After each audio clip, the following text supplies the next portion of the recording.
أعوذ بالله من الشيطان الرجيم بسم الله الرحمن الرحيم تبارك الذي بيده الملك وهو على كل شيء قدير الذي خلق الموت والحياة ليبلوكم أيكم أحسن عملا وهو العزيز الغفور الذي خلق 7 سماوات طباقا ما ترى في خلق الرحمن من تفاؤل فارجع البشر هل ترى من فطور ثم ارجع البشر كرتين ينقلب إليك البصر خاشعا وهو حصير ولقد زينا السماء الدنيا بمصابيح وجعلناها رجوما للشياطين وأعتدنا لهم عذاب السعير وللذين كفروا بربهم عذاب جهنم وبئس المصير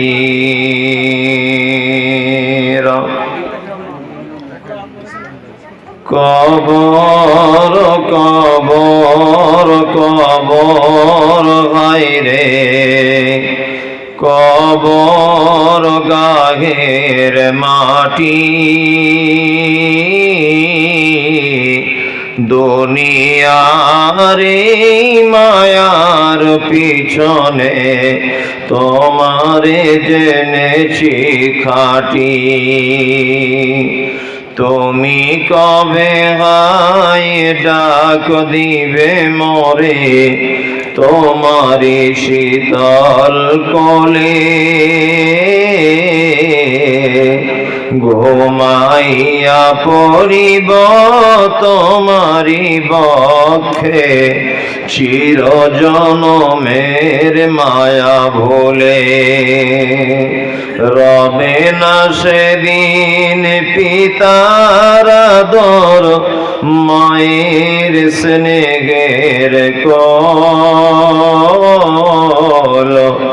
বন্ধু জনের চির অনুভূতি আর শিশুদের কলরল কত জন ক্রন্দন ভরে ডাকিবে শিশুর তরি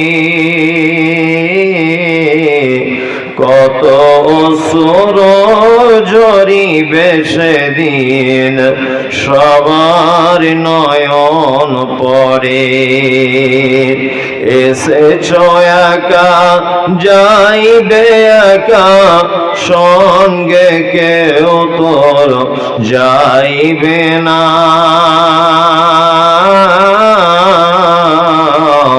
খালি হাতে তোর যাইবে পেরান পাখি সাথে কেহ থাকবে না। আজকের জলসার সুযোগ্য নির্বাচিত যোগ্যতম সভাপতি, উপস্থিত আমন্ত্রিত ওলামায়ে কেরাম, যারা শ্রোতা হিসাবে এসেছেন, চলে গেছেন, আসছেন, সকলকে শ্রেণীগতভাবে জানাচ্ছি আন্তরিক শুভেচ্ছা, অভিনন্দন, প্রেম, ভালোবাসা, শ্রদ্ধা, স্নেহাশিস যথাক্রমে শ্রেণীগতভাবে। আলহামদুলিল্লাহ, আমরা খুব গুরুত্বপূর্ণ একটা মজলিসে উপস্থিত হতে পেরেছি। এর জন্য আমরা মুনিবের দরবারে প্রশংসা সূচক শব্দ ব্যবহার করে প্রশংসা জ্ঞাপন করি, আলহামদুলিল্লাহ। অতঃপর বিশ্ববরেণ্য নেতা সৈয়দুল মুরসালিন, খাতামুন নবিয়্যিন, আশরাফুল আম্বিয়া নবী মুহাম্মদ রাসূলুল্লাহ সাল্লাল্লাহু আলাইহি ওয়াসাল্লামের উপর অজস্র দরুদ শান্তির ধারা বর্ষিত হোক। আল্লাহুম্মা আমিন, আল্লাহুম্মা সাল্লি আলাইহি, আল্লাহুম্মা বারিক আলাইহি।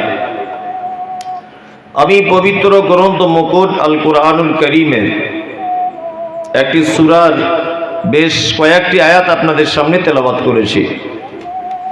এই আয়াতগুলিকে কেন্দ্রবিন্দুতে রেখে কিছু কথা বলবো। আমা তৌফিক ইল্লা বিল্লাহ, আলাইহি তাওয়াক্কালতু ওয়া ইলাইহি উনীব। আলহামদুলিল্লাহ সুম্মা আলহামদুলিল্লাহ। আমি এসেছি অনেক দূর থেকে, কলকাতা থেকে গাড়ি নিয়ে এসেছি, কিন্তু জলসার সব কিছুই ভালো আছে, এখানে লোকজন নেই। আর লোকজন এখানে হবে না, এটাও চূড়ান্ত। কারণ লোক যদি এখানে হয়ে যায় তাহলে কোরআন যে সত্য এটা প্রমাণ হবে না। কারণ আল্লাহর কোরআন বলেছেন কালিলাম মা তাযাক্কারুন, অল্প সংখ্যক মানুষরাই আল্লাহকে স্মরণ করে। আর আল্লাহর নবী সাল্লাল্লাহু আলাইহি ওয়াসাল্লাম বলেছেন যে 1099টা লোক কোথায় থাকবে? কোথায়? জাহান্নামে। তা সব লোক যদি জলসায় চলে আসবে তা আল্লাহর নবীর এই কথাটা সত্য বলে প্রমাণ করা খুব কঠিন হবে, তাই না? এখানে সবাই আসতে পারবে না। আল্লাহ যাকে খুব ভালোবাসে, আল্লাহ যাকে খুব পিয়ার করে, সেই এই মজলিসে আসতে পারবে, তাছাড়া কেউ আসতে পারবে না। আর আমাদের জলসা যারা আমরা দিই, আমাদেরও কিছু দোষ ত্রুটি থাকে, থাকে না? থাকে। আপনি এখন হিসাব করবেন মুসলিমরা কত বোকা। আজকে সারা পৃথিবী এগিয়ে চলেছে, সারা পৃথিবী, কিন্তু মুসলিমদের এত অধঃপতন কেন? তার কারণটা এটাও, এই জলসাটা দিতে গিয়ে মিনিমাম 1 লাখ টাকা খরচা আছে, মিনিমাম আছে না? আছে। আচ্ছা আমি এসেছি, আমি টাকা নেব 15,000, ভালো করে বুঝবেন। আমার 15,000 টাকা যদি আপনাদেরকে ভাগ করে দেওয়া হয়, আমার মনে হয় সবার গড়ে 500 টাকা করে পড়বে, তাই তো? তাহলে আমার তরফের টাকা 500, আরো 5টা বক্তা আছে, মানে একটা মাথা পিছু মানুষের খরচা পড়েছে 1000 টাকা, তাই তো? আচ্ছা বলুন তো, 1000 টাকা করে যে আজকে আপনার পিছনে কমিটি ব্যয় করলো, এতে আপনার কোনো উপকার হলো বলে মনে হয়? কিছু হলো? কাল সকালে আপনার চরিত্র যেমন তেমনই থাকবে। এইখানে এখন আপনাকে দেখে ফেরেশতার মতো লাগছে, কাল সকাল থেকে আপনার চরিত্র যেমন তেমনই থাকবে, চুল পরিমাণ কোনো ডিফারেন্স হবে না। আমরা জলসা দিচ্ছি, ওই গ্রামের লোক 4টে গরু জবাই করেছে, আমাদেরকেও করতে হবে। ওরা 100টা মাইক এনেছে, আমাদের 150টা আনতে হবে। ওরা বহরমপুরে বক্তা এনেছে, আমরা কলকাতার আনবো। এই সব প্রতিযোগিতা চলছে, মেন কাজ কিছু হচ্ছে না। হচ্ছে? কিচ্ছু হচ্ছে না। বরং আজকে ফজরের সময় দেখবেন অন্য দিনে যা মুসল্লি হয় মসজিদে, আজকে তার 3 ভাগের 1 ভাগ হবে। কথা বাস্তব বলছি না অবাস্তব? আজকে তার থেকে লোক কম হবে। আবার এটাও দেখবেন জলসা যারা দিচ্ছে এদের বেশিরভাগ লোক বেনামাজি, নামাজ কালাম পড়ে না। হচ্ছে কি হচ্ছে না? এখন অন্ধ চশমা বিলি করার মতো ব্যাপার। অন্ধ লোক অন্ধ দেশে চশমা বিক্রি করার মতো ব্যাপার। নিজেরা কেউ নামাজ পড়ে না, লাঠি পাটি ক্ষমতা ইত্যাদি ঝগড়া মারামারিতে ব্যস্ত। আর বছরে একবার ঢং করে জলসা দিতে হবে, তাছাড়া গ্রাম মানাবে না, এই নিয়ে ব্যস্ত। ঠিক বলছি না ভুল বলছি? আমাকে আর কোনোদিন আনতে হবে না, যা ভুল করে এনেছে এনেছে, তবে এসেছি যখন আপনাকে সব বলে দিয়ে তবে যাব। আমি নরম কথা বলতে পারি না, অন্যান্য বক্তাদের মতো সরষের তেল দিয়ে মালিশ করতে আমি পারি না। আমার কথা যেখান দিয়ে যাবে চিড়ে চলে যাবে, 1 বছর মনে থাকবে। তাতে কে ফাটলো, কে রাগ করলো, কে কি করলো, আপনাকে আমি 10 পয়সা দাম দিই না, কোনোদিনই দিইনি, আজকেও দেবো না। তবে হাদিস এবং কোরআনে যেগুলো আছে এগুলো আমায় বলতে হবে। যদি না বলি তাহলে আল্লাহ কিয়ামতের মাঠে আমাকে তেল দিয়ে মালিশ করবে না, আমাকে জাহান্নামের আগুনে ফেলবে। ওই জন্য আমি নিজে বাঁচার জন্য আপনাকে কড়া কথা বলে যেতে হবে, আমাকে কিচ্ছু করার নেই।